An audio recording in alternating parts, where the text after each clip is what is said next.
আপনি কি এই অপেক্ষা করতেছেন যে কবে আপনার ঘরের মেয়েকে তুলে নিয়ে যাবে আপনার সামনে থেকে? আপনি কি এই অপেক্ষা করতেছেন কবে আপনার গর্ভবতী স্ত্রীকে রাস্তার মধ্যে ফেলে পেট ফেটে দেখবে যে ছেলে নাকি মেয়ে? আপনি কি এই অপেক্ষা করতেছেন যে আপনার সামনে আপনার বোনকে ধর্ষণ করবে? আরে আমি নিজে যে কতবার কত জায়গায় প্রশ্নবিদ্ধ হয়েছি শুধুমাত্র চুল রাখার কারণে, আর কি বলে এই পাগড়ি মাথায় দেওয়ার কারণে। কতজনকে কত কি বলে, কেউ বলে লাদেনের শিষ্য, হ্যাঁ, কেউ বলে তালেবান, কেউ বলে আল কায়দার সদস্য, কেউ বলে জেএমবি, যে যা জানে সেইটাই বলা শুরু করে, অথচ নিজেরাও জানে না যে আল কায়দা দেখতে কেমন, জেএমবি জিনিসটা কি, আইএস কাকে বলে, এগুলা সম্পর্কে তাদের নিজেদেরও ধারণা নেই, যা মনে এসে বলে দেয়। আমি বলি পাগড়ি রেখে যদি আল কায়দার সদস্য হওয়ার আলামত হয় তাহলে আমি আল কায়দা। পাগড়ি মাথায় দিয়া যদি জঙ্গির আলামত হয় তাহলে আমি জঙ্গি। পাগড়ি মাথায় দিয়ে যদি তালেবানের আলামত হয় তাহলে আমি তালেবান। কিন্তু দুঃখের বিষয় হলো এগুলো আমরা গর্বের সাথে বলতে পারি, কিন্তু বাস্তবতা তো আপনারা জানেন না। আলহামদুলিল্লাহ আলহামদুলিল্লাহি নাহমাদুহু ওয়া নাস্তাঈনুহু ওয়া নাস্তাগফিরুহু ওয়া নু'মিনু বিহি ওয়া নাতাওয়াক্কালু আলাইহি ওয়া নাউযু বিল্লাহি মিন শুরুরি আনফুসিনা من يهده الله فلا مضل له ومن يضلل فلا هادي له ونشهد أن لا إله إلا الله وحده لا شريك له ونشهد أن سيدنا ومولانا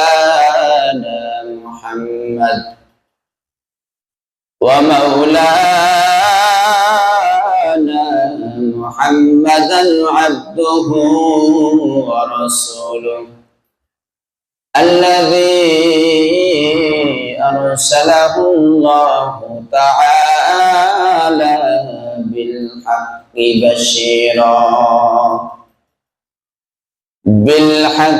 بشيرا ونذيرا وداعيا إلى الله بإذنه وسراجا منيرا فقد قال الله تبارك وتعالى في كلامه المجيد وفي فرقانه الحميد أعوذ بالله من الشيطان الرجيم بسم الله الرحمن الرحيم وما لكم لا تقاتلون في سبيل الله والمستضعفين من الرجال والنساء والبلدان الذين يقولون ربنا أخرجنا من هذه القرية الظالم أهلها واجعل لنا من لدنك وليا واجعل لنا من لدنك نصيرا.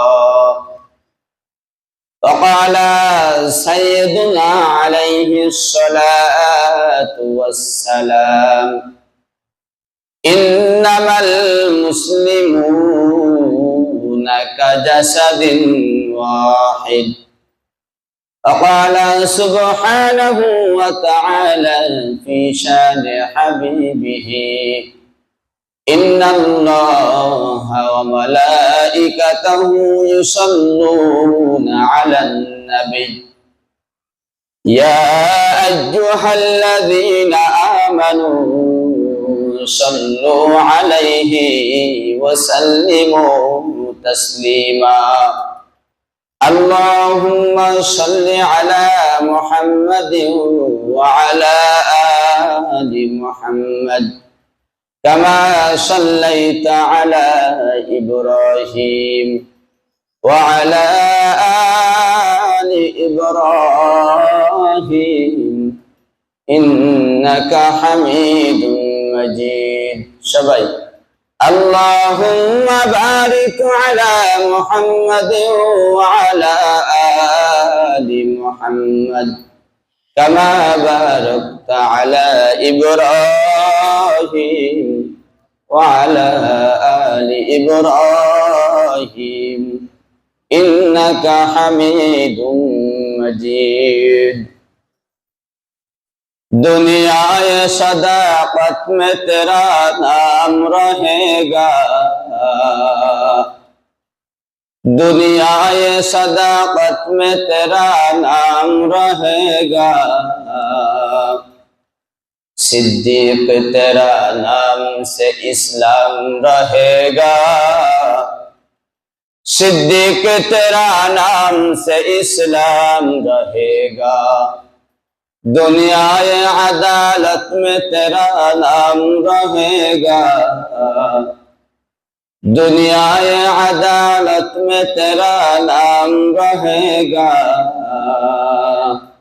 फारूक तेरा नाम से इस्लाम रहेगा, फारूक तेरा नाम से इस्लाम रहेगा, दुनिया शुजाअत में तेरा नाम रहेगा,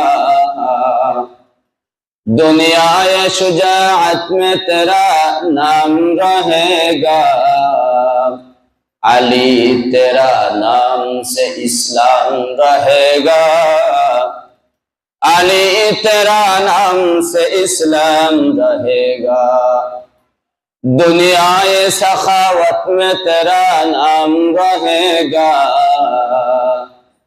दुनिया सखावत में तेरा नाम रहेगा, उस्मान तेरा नाम से इस्लाम रहेगा, गनी तेरा नाम से इस्लाम रहेगा।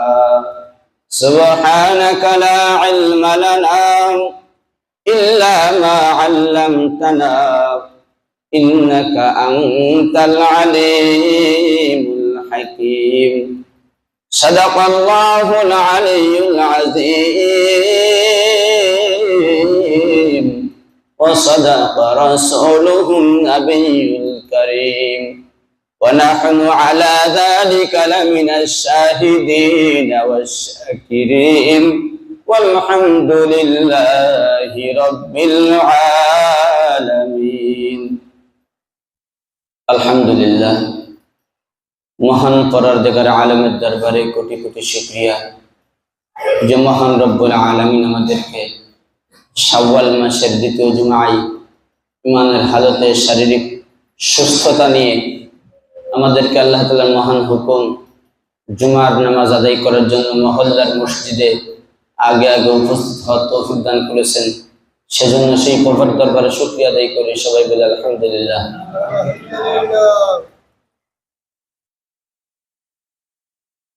বর্তমান বিশ্বে কি চলতেছে সেটা বেশিরভাগ লোকেরই জানা আছে,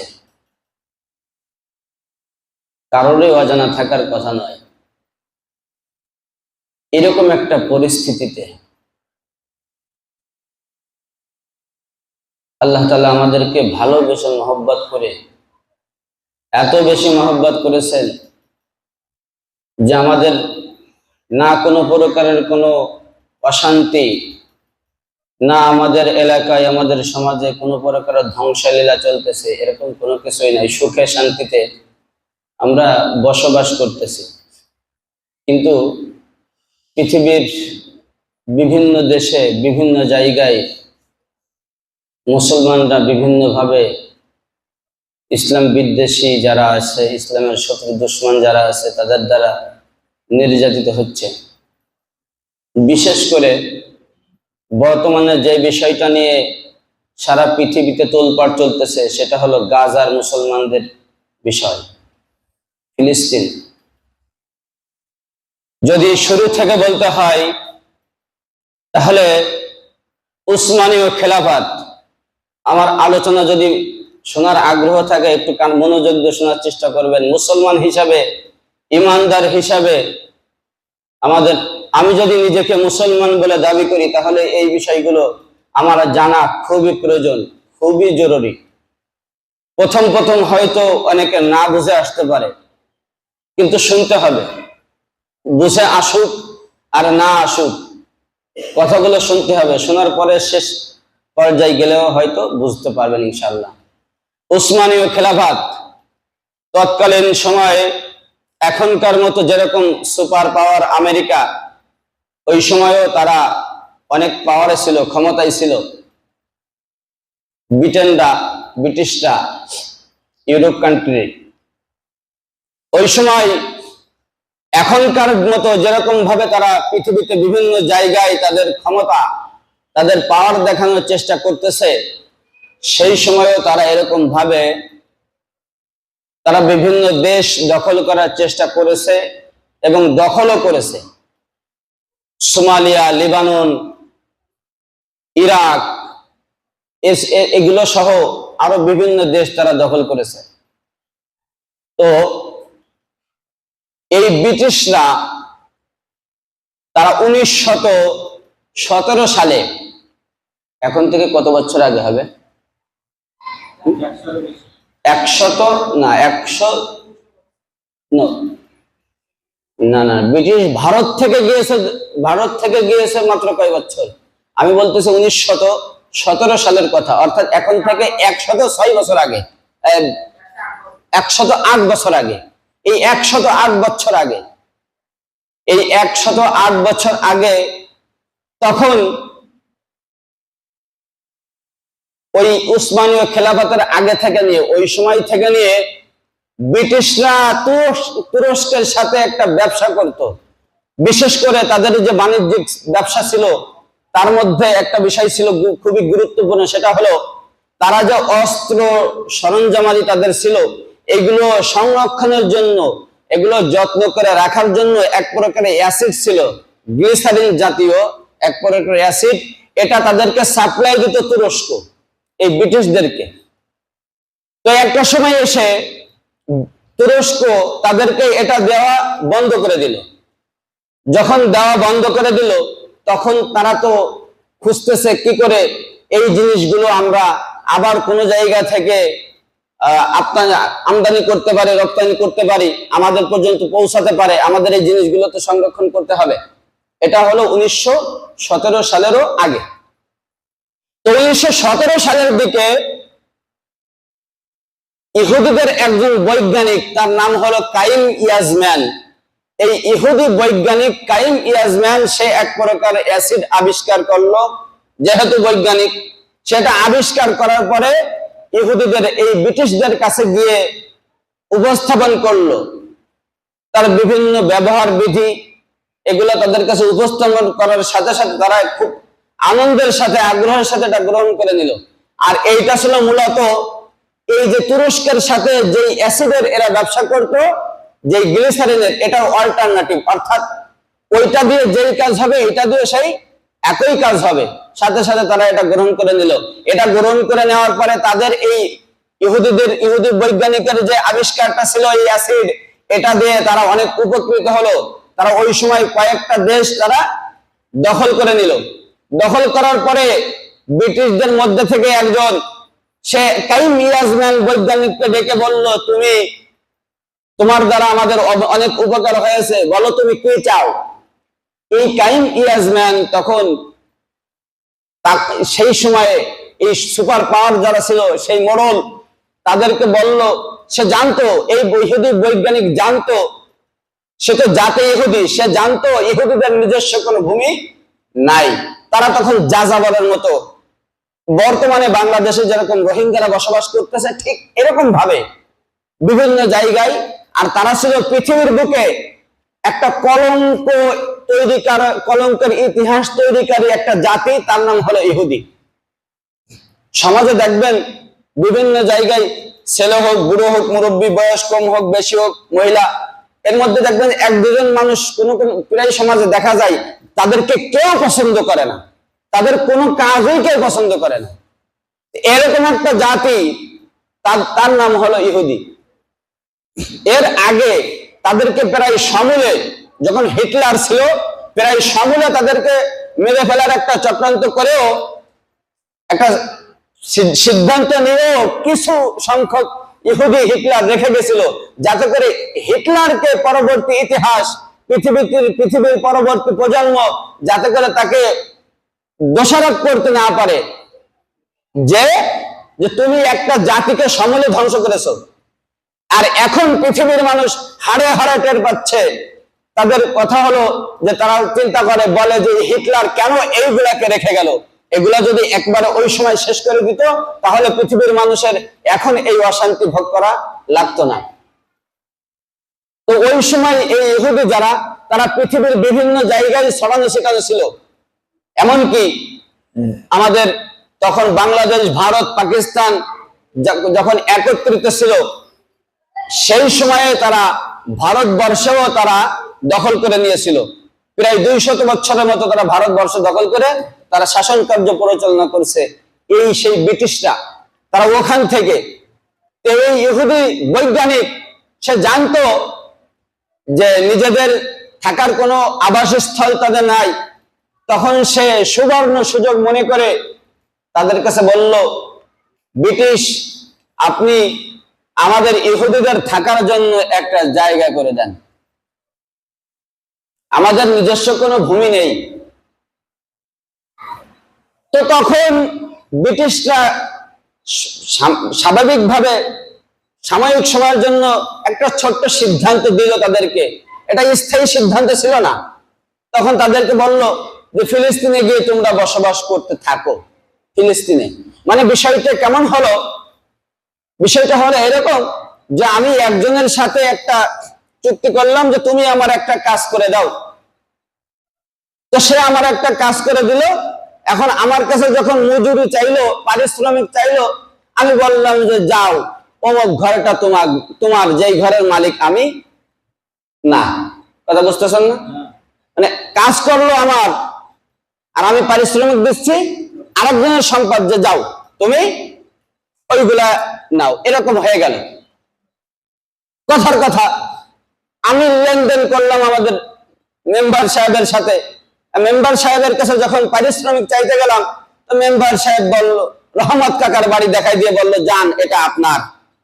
অনেকটা এইরকম, অনেকটা না, হুবহু এই একই রকম। যখন এই বিষয়টা ইহুদিরা জানতে পারলো, তারা তো আসলে হিংস্র। জানতে পারার পরে 1917 সাল, তখন 1000-এর মতো ইহুদি ফিলিস্তিনে গিয়ে বসবাস করা শুরু করলো। মনোযোগ দিয়ে শুনতে হবে। 1917 সালে ইহুদির সংখ্যা কত ফিলিস্তিনে? 1000।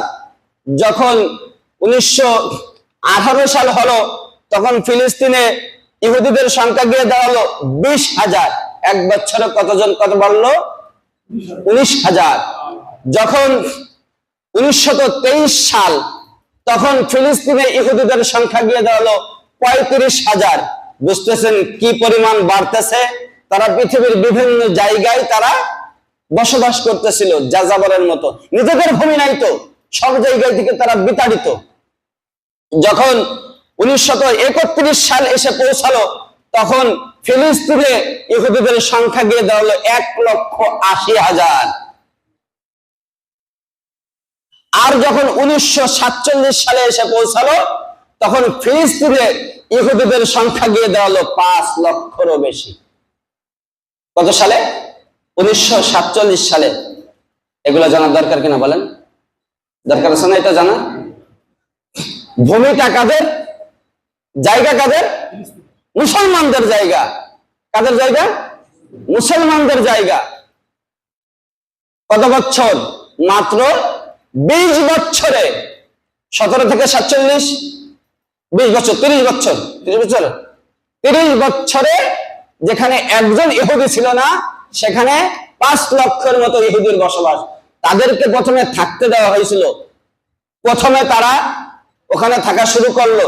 যখন 2-3 বছর হয়ে গেল, 1921 সালে তারা একটা সন্ত্রাসী বাহিনী গঠন করলো, সন্ত্রাসী সশস্ত্র বাহিনী, যার নাম হলো হাগানা। দুর্ভাগ্য, বাংলাদেশের মুসলমানদের, বিশেষ করে বাংলাদেশের মুসলমান শুধু আইএস, আল কায়দা, তালেবান, মুজাহিদ এগুলা চেনে। আজ পর্যন্ত বাংলাদেশের মুসলমান সন্ত্রাসী একটা বাহিনী, ইসরায়েলের একটা সন্ত্রাসী বাহিনী, ইহুদিদের একটা সন্ত্রাসী বাহিনী যার নাম হাগানা, বাংলাদেশের মানুষ জানেই না। এটা তারা গঠন করেছিল 1921 সালে। যখন তারা দেখলো ভালোই তো, কেউ বাধা দেয় না, ভালোই তো চলছে, 1923 সালে তারা আরেকটা সন্ত্রাসী বাহিনী গঠন করলো, যার নাম হলো ইয়ারবুন গ্যাং। নামটা শুনেও বোঝা যায় যে এরা আসলেও মানুষ না। তারা মুসলমানদের উপরে যখন তখন যে যার মতো অত্যাচার, জুলুম, নির্যাতন শুরু করে দিল। তাহলে ফিলিস্তিনের মুসলমানদের উপর নির্যাতন শুরু হলো মূলত কত সাল থেকে? 1917 সাল থেকে। আর বাংলাদেশের মুসলমান আমরা জানতেছি কত সালে? 2000-এর পরে। 2000-এর পরে ঠিক একইভাবে তারা, আমাদের যে রোহিঙ্গারা এসেছে, তারাও তো মুসলমান, তাদের উপর আরো এরকম, তাদের উপর নির্যাতন শুরু হয়েছে 1950 সালের পর থেকে নিয়ে। সেই দেশে তাদেরকে, এই রোহিঙ্গাদের কথা বলতেছি, সেই দেশে তাদেরকে কোনো প্রাথমিক শিক্ষাও শেষ করতে দিত না, বড় কোনো প্রতিষ্ঠানে তাদেরকে চাকরি দেওয়া হতো না, এমনকি তাদের নিজস্ব কোনো আইডেন্টিটি, নিজস্ব জাতীয় কোনো পরিচয়পত্র তাদের ছিল না। এই রোহিঙ্গাদের, তাদেরকে এই চুল কাটার কাজ, সুইপারের কাজ, এই ছোট ছোট যে কাজগুলো আছে, এইগুলা এই মুসলমানদেরকে দিয়ে করাতো। 2013 সালে তারা এক পর্যায়ে বাংলাদেশে, যেহেতু বাংলাদেশে মুসলমানদের সংখ্যা বেশি, প্রসঙ্গক্রমে বলতে হয় আমাদের সারা পৃথিবীর মধ্যে দেখবেন আপনারা, ভারত, বাংলাদেশ, পাকিস্তান, এই 3টা দেশ, আর বর্তমানে সব থেকে ভালো অবস্থায় আছে হলো আফগানিস্তান। ইসলামের দিক দিয়ে সব থেকে ভালো আফগানিস্তান, আর তারপরেই বাংলাদেশ, ভারত, পাকিস্তান। অনেকে এই কথা বলে, দলিল দেয়, উদাহরণ দেয়, দৃষ্টান্ত দেয় সৌদি আরবের। আরে ভাই না, সৌদি আরব থেকে বাংলাদেশের মুসলমান অনেক ভালো। তাই যদি না হতো, তাহলে আজ বাংলাদেশের মানুষ চোখের পানি ছেড়ে কাঁদতেছে ফিলিস্তিনের মুসলমানদের জন্য, গাজার মুসলমানদের জন্য, আর তারা আরামে এসে এসির মধ্যে ঘুমাচ্ছে, তাদের কোনো মাথা ব্যথা নাই। আমাদের দেশ থেকে ফিলিস্তিন অনেক দূরে, কিন্তু তাদের মিশরের পাশেই হলো ফিলিস্তিন। এক পাশে মিশর আর এক পাশে ফিলিস্তিন, তারা কোনো পদক্ষেপ নিচ্ছে না। আর বাংলাদেশের মুসলমানরা, জনসাধারণ বুঝুক না বুঝুক, আলেম ওলামাদের বক্তব্য শুনে, কথা শুনে সবাই রাজপথে নেমে গেছে। নামছে না? নামছে, অথচ তারা এখনো আরামে ঘুমাচ্ছে। আবার দেখলাম যে একজন ফতোয়া দিচ্ছে, এটার জন্য জিহাদ যুদ্ধ করার কোনো দরকার নেই। ওই দেশের মানুষ, এটার জন্য দরকার নেই। ঠিক এরকম একটা ঘটনা ঘটেছিল, আপনারা জানেন, উসামা বিন লাদেন রহমতুল্লাহ আলাইহি। নাম শুনছেন কি? উসামা বিন লাদেনের সংক্ষিপ্ত একটা পরিচয় দিই। উসামা বিন লাদেন, যার নাম হলো মোহাম্মদ উসামা বিন লাদেন। এই মোহাম্মদ হলো তার নিজের নাম, তার বাবার নাম হলো উসামা, তার বাবার নাম হলো লাদেন। বাংলাদেশে যেমন আকিজ গ্রুপ আছে, মেঘনা গ্রুপ আছে, পদ্মা গ্রুপ আছে, বসুন্ধরা গ্রুপ আছে, এরকম লাদেন একটা গ্রুপ আছে সৌদি আরবে। যে সময় সৌদি আরবের প্রেসিডেন্টের নিজস্ব কোনো বিমান ছিল না, সেই সময় লাদেন গ্রুপের লোকজন নিজস্ব বিমানে চলাফেরা করত। বুঝে দেখেন তাহলে কত সম্পদের মালিক ছিল তারা। হাজার হাজার কোটি বিলিয়ন ডলার তারা রাশিয়ার বিরুদ্ধে যুদ্ধে খরচ করছে। পরবর্তীতে যখন রাশিয়ার মাজা ভেঙে দিছে, তখন উসামা বিন লাদেন তার যুদ্ধ থামাই দিল। থামাই দেওয়ার পরে এখন দেখে যে আমেরিকা এখন শক্তিশালী হয়ে গেছে। আমেরিকা দেখে যে আফগানের বিরুদ্ধে যুদ্ধ করে, আমেরিকা দেখে যে ইরানের বিরুদ্ধে যুদ্ধ করছে না, সাদ্দামকে ফাঁসি দিয়ে দিছে না বিভিন্ন দেশে। তখন এই উসামা বিন লাদেন তখন সৌদি সরকারকে বলল, প্রেসিডেন্টকে বলল, শোনো, এখন দুর্বল হয়ে গেছে রাশিয়া, কিন্তু আমেরিকার বিরুদ্ধে একটা ব্যবস্থা গ্রহণ করতে হবে। ওই সময় সৌদি আরব কেবলমাত্র শক্তিশালী হয়েছে, এখন চিন্তা করতেছে না এখন আর কোনো কিছু করার আমার দরকার নাই। এর আগে পর্যন্ত তারাও অনেক ক্ষতিগ্রস্ত ছিল। আপনারা অনেক শুনেছেন, মুরব্বী যারা আছেন, তেল নিয়ে দেশে বিভিন্ন কয়েক বছর যাবত যুদ্ধ চলতে পৃথিবীতে। তারপরে যখন উসামা বিন লাদেনের কথা সৌদি সরকার গ্রহণ করলো না, তখন উসামা বিন লাদেন নিজে, কারণ সে তো ওই দেশের একদম মানে ভিআইপি ক্যাটাগরি, একদম প্রথম সারির একজন মানুষ, ফার্স্ট নাগরিক, একেবারে ফার্স্ট ক্লাস নাগরিক। এই ফার্স্ট ক্লাস নাগরিক, সে এক দেশ থেকে আরেক দেশে যাইতে চাইলেই যাইতে পারে না। সে নিজের দরখাস্ত দিল, নিজের নাগরিকত্ব বাতিল করে দিল উসামা বিন লাদেন। বাতিল করে দেওয়ার পরে ওই নিজে সৌদি আরব থেকে বের হয়ে আসলো। বের হয়ে আসার পরে তার যে কোটি কোটি বিলিয়ন ডলার, এইগুলা সে নিজে একটা বাহিনী গঠন করলো। এইগুলা নিয়ে সে বিভিন্ন যেই সমস্ত দেশ গুলো যারা নির্যাতিত হচ্ছিল, মুসলমানদের দেশ, তাদের পক্ষে আর আমেরিকার বিরুদ্ধে যুদ্ধ করতে করতে আল্লাহর বান্দা শহীদ হয়ে গেছে। এই উসামা বিন লাদেন এত মানে এত পরিমাণ অর্থ সম্পদ ছিল, সবকিছু ব্যয় করছে শুধু মুসলমানদের কিসের জন্য, মুসলমানদের যাতে আর নির্যাতিত না হয়। তার পরবর্তীতে আফগানিস্তানের যুদ্ধ শুরু হলো, তালেবান। কিন্তু এই লোকগুলা যাদেরকে পৃথিবীর মানুষ জঙ্গি নামে চেনে, হ্যাঁ, জঙ্গি, সন্ত্রাস, হ্যাঁ, আসলে তাদেরকে সন্ত্রাস বলেছেন। দোষটা আমাদের না, এই হলুদ মিডিয়া গুলো সঠিক সংবাদ তারা প্রচার করে না। দেখছেন না কতজন কত কিছু করে, কারোর নামে কোনো বদনাম হয় না।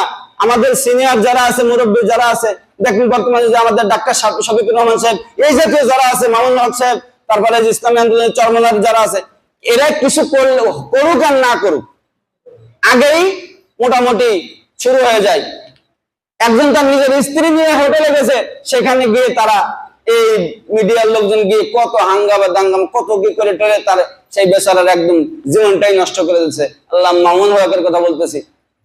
এরা ওখানে আগের থেকে হাজির হয়ে যায়, অথচ মুসলমানদেরকে নির্যাতন করতেছে, সেখানে এদের নিয়ে এদের কোনো মাথা ব্যথা নাই।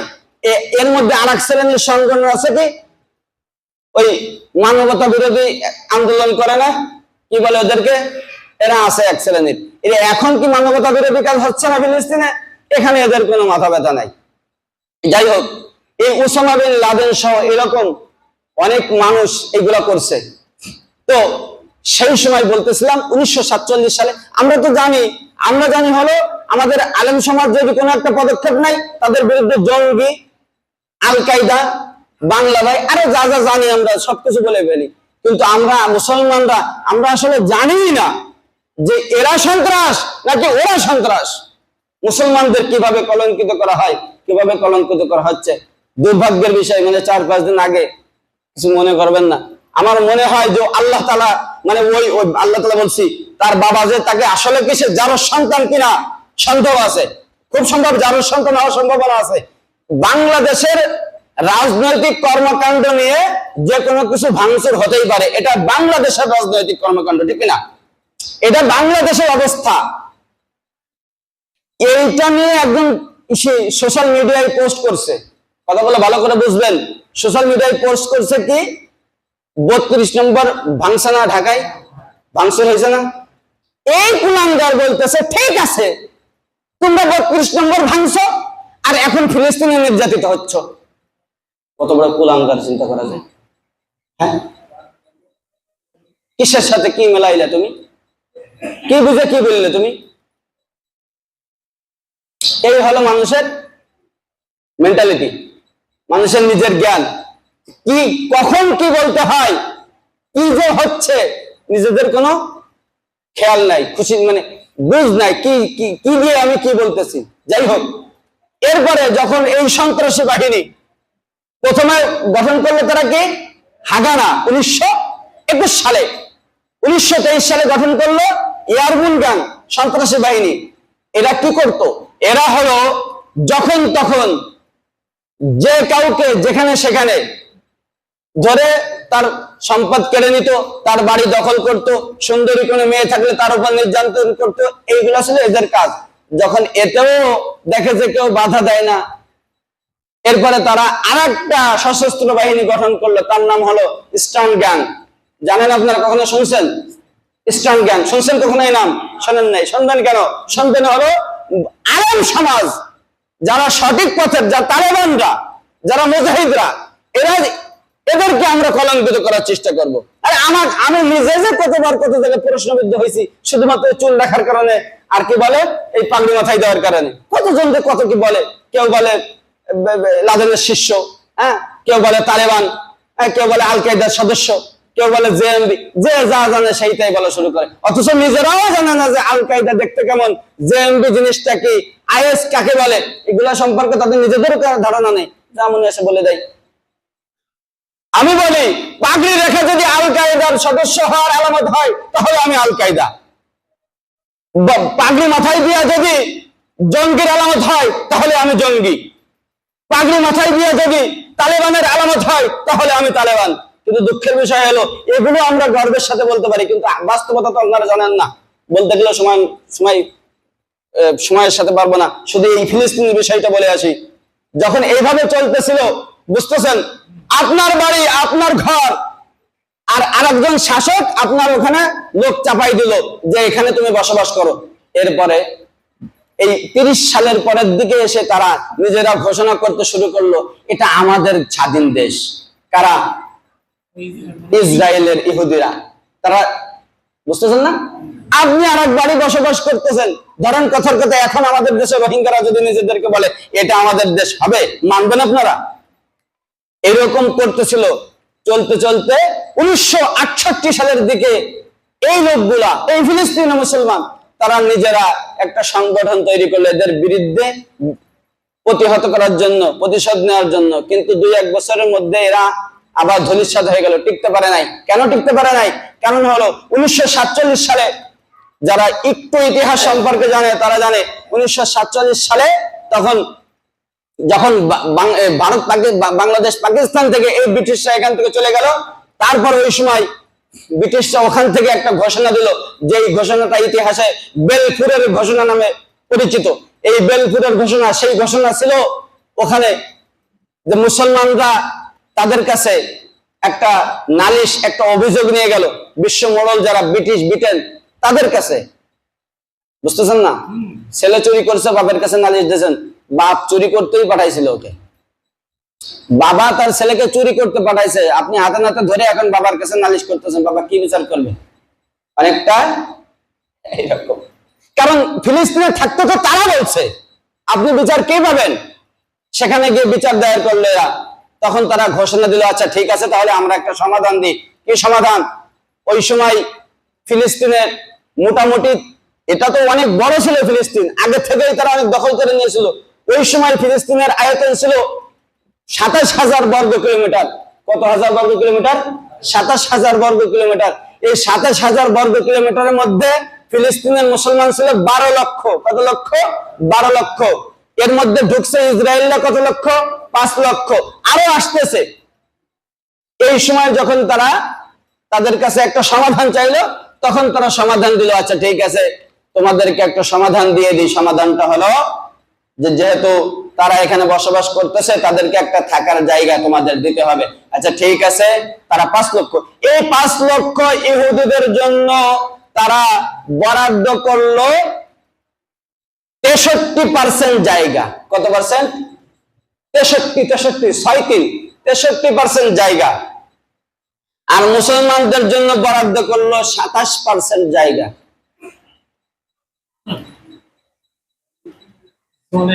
হ্যাঁ, মুসলমানদের ভূমি ভাগ করে তাদেরকে দেওয়া হলো কত? 63% জায়গা। আর এদেরকে দেওয়া হলো 27% জায়গা। হ্যাঁ, 27% জায়গা। এটা নিয়েও তারা চুপ ছিল, কিচ্ছু করার নাই। কারণ হলো, দেখেন আপনারা, যখনই পৃথিবীতে যে কোনো জায়গায় মুসলমানদের উপর নির্যাতন হয়, এই বিশ্ব মুরলরা অট্টহাসি হাসে। কখনোই মুসলমানদেরকে তারা সহযোগিতা আজ পর্যন্ত করে নাই, করে না, করতেছে না, করবেও না। এই আমেরিকাকে জানতেছে না ফিলিস্তিন এভাবে নির্যাতন হচ্ছে, ইসরায়েল নির্যাতন করছে, জানে না? তারা জানে, তারা অট্টহাসি হাসতেছে এরকম ভাবে। তখন তারা কিচ্ছু বলার নাই। ওই যে বললাম যে ছেলেকে চুরি করতে বলছে, বাবার কাছে নালিশ নিয়ে গেছেন, বাবা কি সমাধান করবে? বাবা তো এরকম সমাধান করবে। তো যখন এরকম হলো তখন তারপরে মুসলমানরা চুপ ছিল, কিন্তু এরা চুপ নেই। মুসলমানদেরকে কিরকম দেওয়া হলো সেটাও শুনে নেন। ইসরায়েলের এই ইহুদিদেরকে জায়গা দেওয়া হলো এক জায়গায়, একটা জায়গা, আর এদেরকে দেওয়া হলো ওখানে 300 কিলোমিটার, ওখানে 500 কিলোমিটার, ওখানে 1500 কিলোমিটার, এভাবে ছড়িয়ে ছিটিয়ে জায়গায় জায়গায় মুসলমানদেরকে আলাদা আলাদা করে একটু একটু করে জায়গা দেওয়া হলো। মুসলমানদের জায়গা এদের হাতে দিয়ে দেওয়া হলো, মুসলমানদেরকে বঞ্চিত করে এরকম করা হলো।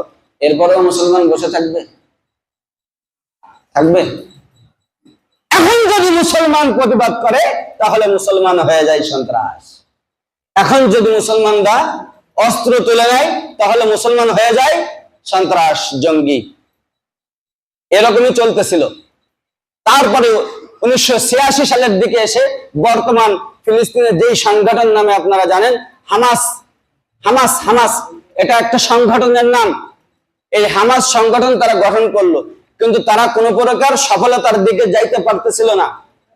পরবর্তীতে আস্তে আস্তে আস্তে আস্তে বারবার তারা চেষ্টা করে ব্যর্থ হচ্ছিল। আস্তে আস্তে করে যখন এই 2017, 18 সাল, 19 সালের দিকে আমরা এখন জানতে পারলাম যে ফিলিস্তিনে ইসরায়েলের মানুষ ফিলিস্তিনের মানুষদেরকে কি করতেছে? নির্যাতন করতেছে।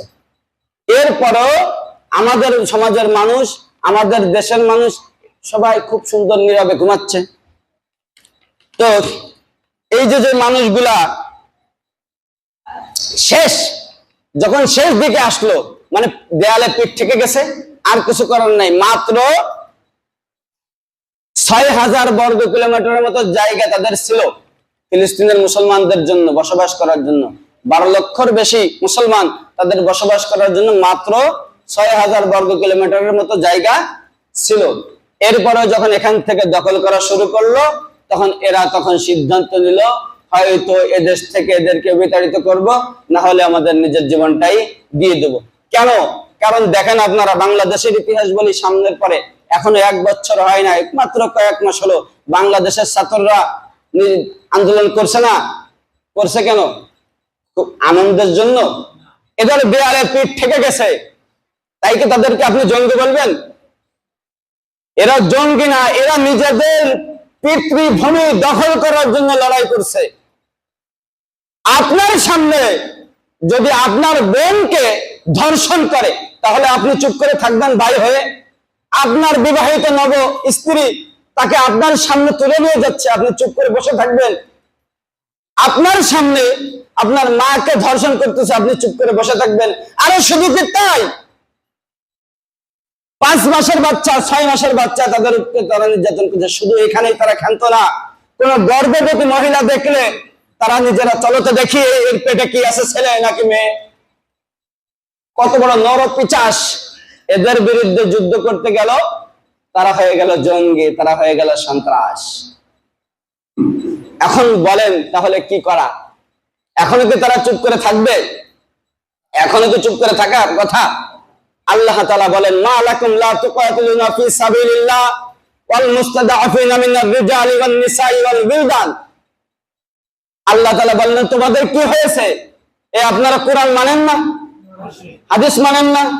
আল্লাহ তাআলা কোরআন সূরা নিসার মধ্যে বলছে, মা লাকুম লা তুকাতিলুনা ফি সাবিলিল্লাহ। তোমাদের কি হলো? লা তুকাতিলুনা ফি সাবিলিল্লাহ, তোমরা যে আল্লাহর রাস্তায় যুদ্ধ করতেছো না, কি হয়েছে তোমাদের? অথচ ওয়াল মুস্তাদআফিনা মিনার রিজালি ওয়ান নিসাই ওয়াল বিলদান, অথচ পুরুষরা, দুর্বল নারীরা, শিশুরা তারা হাহাকার করতেছে, আর্তনাদ করতেছে, আর বলতেছে রব্বানা আখরিজনা মিন হাযিহিল ক্বরিয়াতি যালিমি আহলুহা, বলতেছে হে আল্লাহ আপনি আমাদেরকে এই জালেম সম্প্রদায় থেকে বের করে নিয়ে যান। হে আল্লাহ আপনি আমাদের জন্য সাহায্যকারী পাঠান, আপনি নিজে আমাদের জন্য সাহায্যকারী হয়ে আসেন, আপনি আমাদেরকে সহযোগিতা করেন, আপনি আমাদের অভিভাবক হয়ে আসেন। আল্লাহ রাসূল সাল্লাল্লাহু আলাইহি ওয়াসাল্লাম 1500 বছর আগে বলে গেছে, ইন্নামাল মুসলিমুনা কাজাসাদিন ওয়াহিদ। এ শুনে রাখো, মুসলমানরা, পৃথিবীর প্রত্যেকটা মুসলমান হলো একটা শরীরের ন্যায়। কয়টা শরীরের ন্যায়? একটা শরীরের ন্যায়। পৃথিবীর কোন জায়গা থেকে কোন একজন মুসলমান যদি নির্যাতিত হয়, তাহলে বুঝে নিও তোমার শরীরেও আঘাত লাগছে। আর যদি তুমি এখন চুপ করে থাকো, তাহলে বেশি দেরি নয়, বাংলাদেশের মানুষ হারে হারে জানে। ইতিহাস বুঝাই দেওয়া লাগবে না। বাংলাদেশের আওয়ামী লীগ সরকার যখন দেশে আসলো, আসার পরে প্রথমে নিজের আওয়ামী লীগ দল, এগুলো হলো তার আপন দল। যখন কিছুদিন ক্ষমতায় থাকলো, থাকার পরে এরপরে আওয়ামী লীগের মধ্যে গ্রুপিং সৃষ্টি হয়েছে না? এর আগে প্রথমে শেষ করেছে জামাত, তারপরে শেষ করলো বিএনপি, এরপরে দেখলো কি আওয়ামী লীগ আছে, আওয়ামী লীগের এবারে আরো যে ছোট ছোট দল আছে ওগুলো তো আগেই বিলীন করে দিয়েছে। শুধু কি তাই, পিলখানার হত্যাকাণ্ড নামে যে ঘটনা ঘটেছে, সেখানে তাকে বাধা দিতে যাতে যারা পারে এই লোকগুলোর আগে শেষ করে দিয়েছে, যাতে করে তাকে কেউ বাধা দিতে না পারে। এভাবে সব জায়গায়। এই জন্য ইতিহাস ভুলে যাবেন না। এখন ফিলিস্তিনে ইসরায়েলরা এভাবে করতেছে, আমেরিকারা তাদের হাততালি দিচ্ছে দূরে বসে। আপনি ভাববেন না যে আপনাদের উপর তারা নির্যাতন করবে না। আল্লাহ তাআলার হাজার শুকরিয়া, প্রায় বাংলাদেশ নামটা পৃথিবীর বুক থেকে প্রায় নিশ্চিহ্ন হয়ে যাওয়ার পথে ছিল। প্রায় আল্লাহ তাআলার বিশেষ রহমতে আল্লাহ তাআলা কোন এক ওসিলায় এই দেশটা এখনো রেখেছে, না হলে আগেই চলে যেত। 5ই আগস্টের পরপরই এটা প্রায় হয়ে যাচ্ছিল। যাই হোক, এই জন্য বলতেছি, তারা ওখান থেকে হাততালি দিচ্ছে।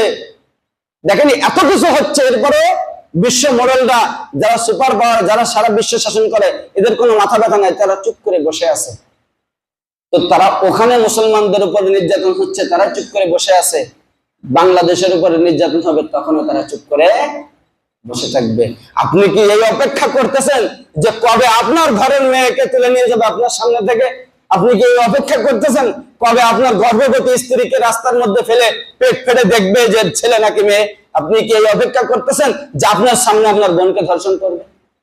যদি এই অপেক্ষা না করেন, তাহলে এখন থেকে সজাগ হওয়া দরকার। আমি আপনাদের কাছে বিশেষ করে অনুরোধ করব, যদি এখান থেকে আমাদের উচিত ছিল, এটা জানার পরে আল্লাহ রাসূলের কথা বাণীতে যা আসা উচিত ছিল, আমার মাথার আঙ্গুলের এখানে যদি ব্যথা লাগে, তাহলে আমার ব্রেন টের পায় যে আমার মাথার আঙ্গুল কেটে গেছে, এখানে ব্যথা লাগতেছে। ফিলিস্তিনের মুসলমান নির্যাতিত হচ্ছে, তাহলে আমার কলিজায় লাগার কথা ছিল, হয়তো কারো কারো লাগতেছে। তো না লাগলেও লাগানোর চেষ্টা করেন। আল্লাহ রাসূল বলে গেছে, পৃথিবীর প্রত্যেকটা মুসলমান সেটা এক শরীরের নয়। যদি আপনার না লাগে, তাহলে আপনি বুঝে নিয়েন যে আপনি মুহাম্মদ রাসূলুল্লাহ সাল্লাল্লাহু আলাইহি ওয়াসাল্লামের উম্মতের অন্তর্ভুক্ত আপনি হতে পারেন নাই। আল্লাহ রাসূলের স্পষ্ট হাদিস, আল্লাহ রাসূল বলেন, যদি কোনো ব্যক্তির অন্তরে, তার মনে জিহাদের প্রতি তামান্না, আগ্রহ না থাকে, তাহলে সে ইহুদি হয়ে মরুক নাকি নাসারা হয়ে মরুক, তার ব্যাপারে আমার কোনো জিম্মাদারি নাই। আমাদের উচিত ছিল, কিন্তু দুর্ভাগ্য আমরা এখান থেকে যাইতে পারতেছি না। কিন্তু আমরা কিছু করতে পারি। 1-2 মিনিট সময় দেবেন? আসেন, সময় হয়ে গেছে নাকি? কিছু একটু করা যায়, শুধু তো দোয়া করা, আরো কিছু করা যায়। এক নম্বরে, তাদের যে পণ্য আছে, এখন এই মুহূর্তে সিদ্ধান্ত নেব যে তাদের যত পণ্য আছে, যা আছে, এর কোনো কিছুই আমরা গ্রহণ করব না। এখন থেকে এই জায়গায় বসে সিদ্ধান্ত হবে। যে কোনো পণ্য দেখে নিব যে এটা বাংলাদেশি কিনা। বাংলাদেশি পণ্য ছাড়া অন্য দেশের পণ্য আমরা গ্রহণ করার চেষ্টা করব। বিশেষ করে ইসরায়েলে যে পণ্যগুলো আছে, অথবা বাংলাদেশি পণ্য কিন্তু ইসরায়েলের সাথে তাদের কি আছে, কি বলে, পার্টনারশিপ আছে, ওগুলো আমরা গ্রহণ করব না। কারণ কি, আপনি আপনার মুসলমান ভাইয়ের সহযোগিতা করতে পারতেছেন না, ভালো কথা, কিন্তু এমন কাজ আপনার দ্বারা হওয়া উচিত না যার দ্বারা ইসরায়েলটা শক্তিশালী হয়ে যায়। কথার কথা, আপনি 20 টাকা দিয়ে একটা জিনিস কিনবেন, তাদের জিনিস, তাহলে 1 টাকা না হলে কমপক্ষে আপনার পকেট থেকে 20 পয়সা তাদের পকেটে চলে যাচ্ছে না? এই হিসাবে যাচ্ছে। সুতরাং এটা আরো, এর সাথে আরো কিছু বিষয় আছে, যেমন তাদের মতাদর্শ আমাদের বাদ দিতে হবে। মতাদর্শ বোঝেন তো, বলতে গেলে আবার লম্বা হয়ে যাবে। মতাদর্শ মানে এই ইহুদিদের যা কিছু বাংলাদেশে তারা তৈরি করেছে, গণতান্ত্রিক যে সিস্টেম, কার্ল মার্কস লেনিনের যে আদর্শ, এই সব কিছু বাদ দিতে হবে, শুধুমাত্র একটা জিনিস মাথায় রাখতে হবে, সেটা হলো ওয়ামাই ইয়াবতাগি গায়রাল ইসলামি দীনান ফালা ইউকবালু মিন। আল্লাহ তাআলার কোরআনে যেই বিধান আল্লাহ তাআলা দিয়েছে, শুধুমাত্র সেই বিধান অনুযায়ী যদি চলা যায়, তাহলে তাদের মত আদর্শ সহ তাদের সবকিছু অটোমেটিক বাদ পড়ে যাবে, অটোমেটিক বাদ পড়ে যাবে। বিশেষ করে এই জিনিসটা। আর যদি কারোর পক্ষে সম্ভব হয় যে আমার একটু সম্ভাবনা আছে, দেখি আমি কিছু অন্য কোনো ভাবে সহযোগিতা করতে পারি কিনা, টাকা দিয়ে পয়সা দিয়ে আন্দোলন মিছিল মিটিং যেভাবে হোক চেষ্টা করতে হবে।